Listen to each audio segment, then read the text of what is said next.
All right, buckle up, everybody, because today we're going deep on a book that's, well, it's kind of legendary in some circles, The Creature from Jekyll Island by G. Edward Griffin. It's all about, finance, power, all that, but not quite how they teach it in school. Yeah, it's definitely a book that makes you think, maybe even makes you a little uncomfortable. You know what I mean? Oh, yeah, for sure. So, where do we even begin with this one? Well, the book kicks off with this secret meeting back in 1910 on Jekyll Island. Jekyll Island, huh? Sounds kind of spooky already. Right. You'd think they'd be, I don't know, sipping cocktails on the beach or something. Yeah. But no, they were there to basically, well, lay the groundwork for the Federal Reserve System. Okay, so we're talking about some pretty important folks here, right? Oh, absolutely. We're talking about some seriously wealthy and influential figures. Like, for example, you've got Nelson Aldrich. He was a senator, a big name in banking, and basically the driving force behind a lot of the Fed's core ideas. The Fed, the Federal Reserve, that's like the big kahuna of American finance, right? Exactly. Controls the money supply, sets interest rates, the whole nine yards. But Griffin, the author, he argues that the Fed's true goals might be a little different than what they tell us. Different how? Like more sinister? Well, yeah, kinda. He thinks it's more about, concentrating power in the hands of a few rather than just, keeping the economy stable. That's pretty intense. So what's like the first big issue that Griffin brings up about the Fed? Bailouts. He calls it like a recurring theme, this idea that the Fed is designed to bail out failing banks and corporations, even if it means using taxpayer money. So like when a big company is about to go belly up. Yeah, exactly. And Griffin uses the example of the Penn Central Railroad back in 1970. It was huge, I mean, absolutely massive company, but it was teetering on the edge of bankruptcy. And what happened? The government stepped in with this huge loan guarantee, basically a bailout. So instead of just, letting the company fail, they use taxpayer money to prop it up. Yep. And Griffin argues this happens all the time.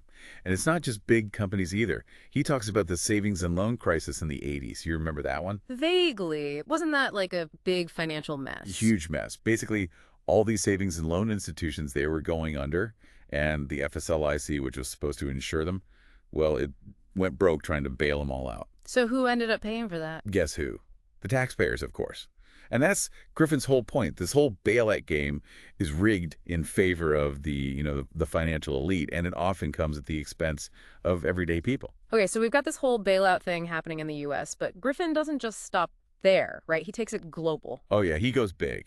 He introduces the IMF, the International Monetary Fund, and the World Bank, both of which were, let me think, created in 1944. At this big conference in Bretton Woods. Bretton Woods, that rings a bell. Didn't they, set up the whole global financial system there? Pretty much.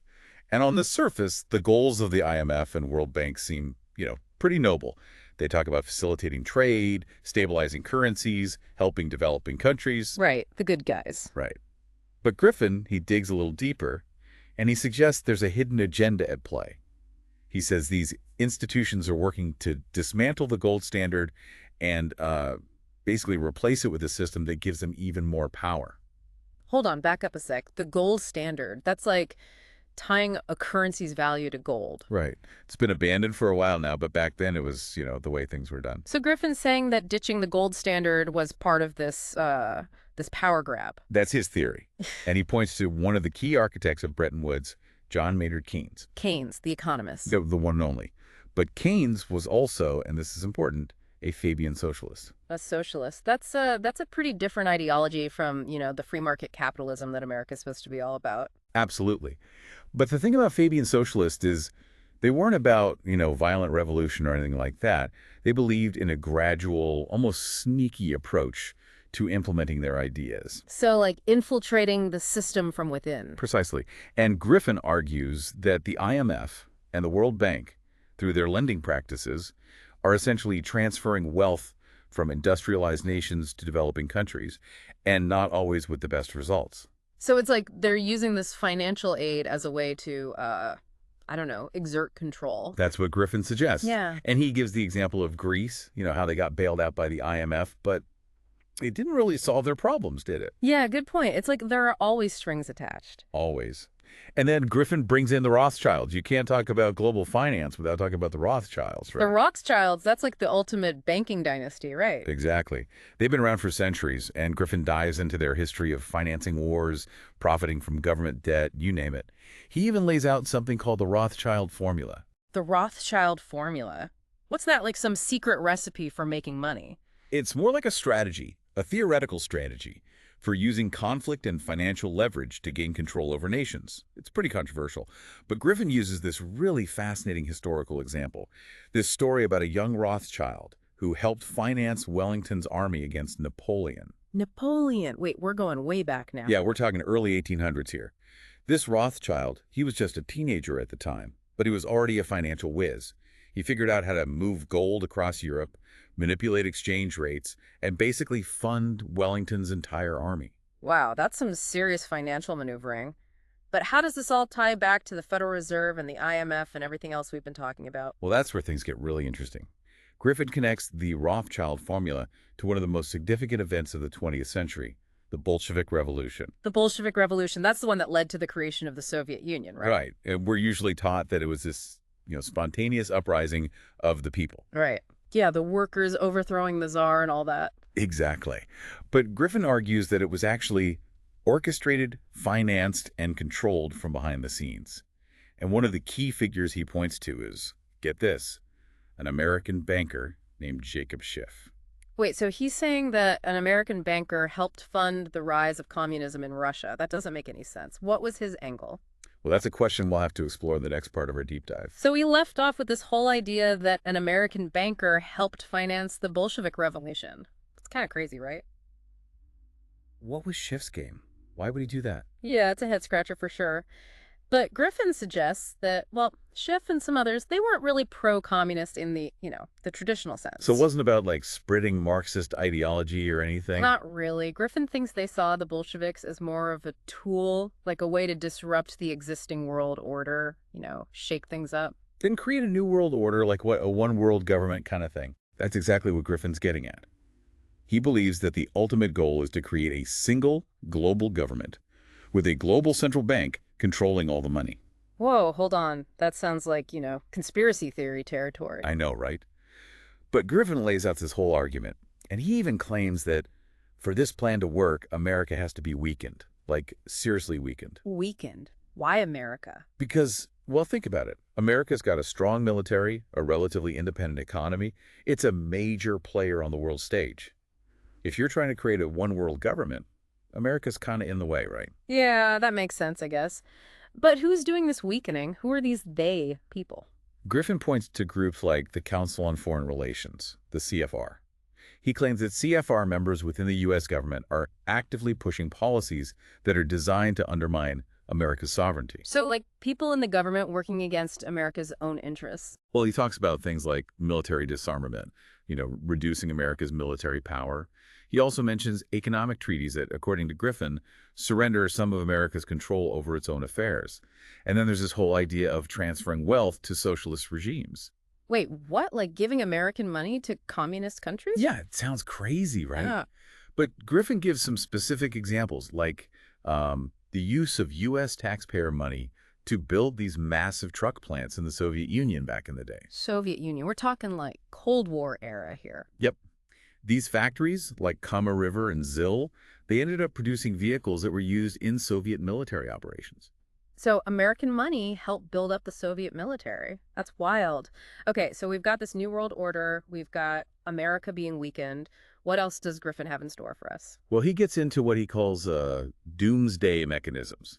Doomsday mechanisms. Sounds pretty intense. Yeah, it's basically his term for these like built-in instabilities in the global financial system that he thinks could lead to a total collapse. Like the whole system just crashes. Yeah, that's the idea. And he lays out several of these mechanisms. One of the big ones is, the fractional reserve banking system. Fractional reserve banking? I think I've heard of that, but I don't really understand how it works. It's the system that lets banks create money out of thin air, basically. Wait, what? Create money out of nothing? How is that even possible? Well, it's a little complicated, but basically, banks are allowed to lend out way more money than they actually have on hand in reserves. So it's like they're just making up money. In a way, yeah. They're creating credit, which functions as money in the economy. Okay, so what's wrong with that? Sounds kind of convenient. Well, the problem is, if everyone suddenly decided to withdraw all their money from the banks at the same time, the whole system would collapse.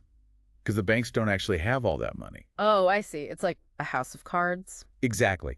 And Griffin argues that this system, combined with the Federal Reserve's power to, manipulate interest rates and print more money, it all creates this really unstable environment. So it's not just like bad decisions or greedy bankers, the system itself is messed up. That's Griffin's argument. And it gets worse. He also talks about this push for a world government and a global central bank as another potential doomsday mechanism. Global central bank. Like one bank to rule them all. Yeah, pretty much. And he sees the IMF and the World Bank as like already being in position to take on this role. Issuing a world currency, controlling the global economy, all that. It all sounds pretty bleak, to be honest. Does Griffin offer any solutions, or are we just doomed? He does talk about some potential solutions, but he's also pretty skeptical of a lot of the popular ideas out there, like, nationalizing the Federal Reserve or trying to pass a balanced budget amendment. He doesn't think those would work. He thinks they either won't work or could actually make things worse. It's complicated. So what are we supposed to do? Just like sit back and wait for the financial apocalypse? Well, not necessarily. While Griffin paints a pretty dark picture, he also emphasizes the importance of individual action. He wants people to understand how the system works. Be aware of the risks. So like knowledge is power. Exactly. And he also talks about taking practical steps to protect yourself financially, like diversifying your assets, learning about different investment strategies, that sort of thing. Okay, so don't put all your eggs in one basket. Got it. Anything else? He also suggests looking into alternative financial systems, systems that operate outside the control of central banks and governments. Like what? Bitcoin? Yeah, things like that. Decentralized digital currencies, local currencies, all sorts of stuff. Interesting. So it's about taking control of your own financial destiny instead of just being, at the mercy of the system. Exactly. That's the whole point. Okay. I'm starting to feel a little more empowered here. But, if these powerful forces are really working to create this new world order, can individuals really make a difference? That's a great question, and it's something we'll definitely explore in the final part of our deep dive. Well, we've been down the rabbit hole with Griffin and his creature from Jekyll Island. And I gotta say, it's a lot to unpack. I mean, secret meetings, conspiracies, these so-called doomsday mechanisms, it's all pretty intense. It definitely makes you think, that's for sure. Yeah, it does. So, where do we go from here? What are we supposed to do with all this information? Well, that's the big question, right? And Griffin, he doesn't necessarily offer any, easy solutions, but he does give us some important things to consider. Like what? Well, first and foremost, he stresses the importance of awareness. Awareness. Yeah, like we can't fight what we don't understand, right? Yeah. The more we know about how this system works, the better equipped we are to, protect ourselves. So read the book, do your own research, stay informed. Exactly. And don't just accept the mainstream narrative. Question everything. Be skeptical. Exactly. Think critically, consider different perspectives. That's a good point. It's so easy to just, go along with what we're told. It is. But Griffin's encouraging us to dig deeper, challenge those assumptions. Okay, so awareness is key. What else? He also talks about taking practical steps to protect your own financial well-being. Like what kind of steps? Well, things like diversifying your assets, right? Don't put all your eggs in one basket. Yeah. And learning about different investment strategies, maybe even exploring those alternative financial systems we talked about earlier. Okay, so be smart, be proactive. Don't just be a passive player in the system. Right. Take control of your own financial destiny. That's empowering. It's easy to feel kind of helpless when you hear about all these, powerful forces at play. But Griffin seems to be saying that we're not totally powerless. Exactly. And I think that's what, one of the most important takeaways from this book, that we have agency, that we can make choices that shape our own future. It's a call to action. Be informed, be engaged, be proactive. I like that. A call to action. Well, I gotta say, I'm feeling a lot more informed after diving into this book. Maybe a little overwhelmed, but definitely more informed. It's a lot to take in, that's for sure. But it's important stuff. It is. Thanks for guiding us through it all. My pleasure. Always happy to explore these big ideas. And to everyone listening, thanks for joining us on this deep dive. Keep questioning, keep exploring, keep learning. Until next time.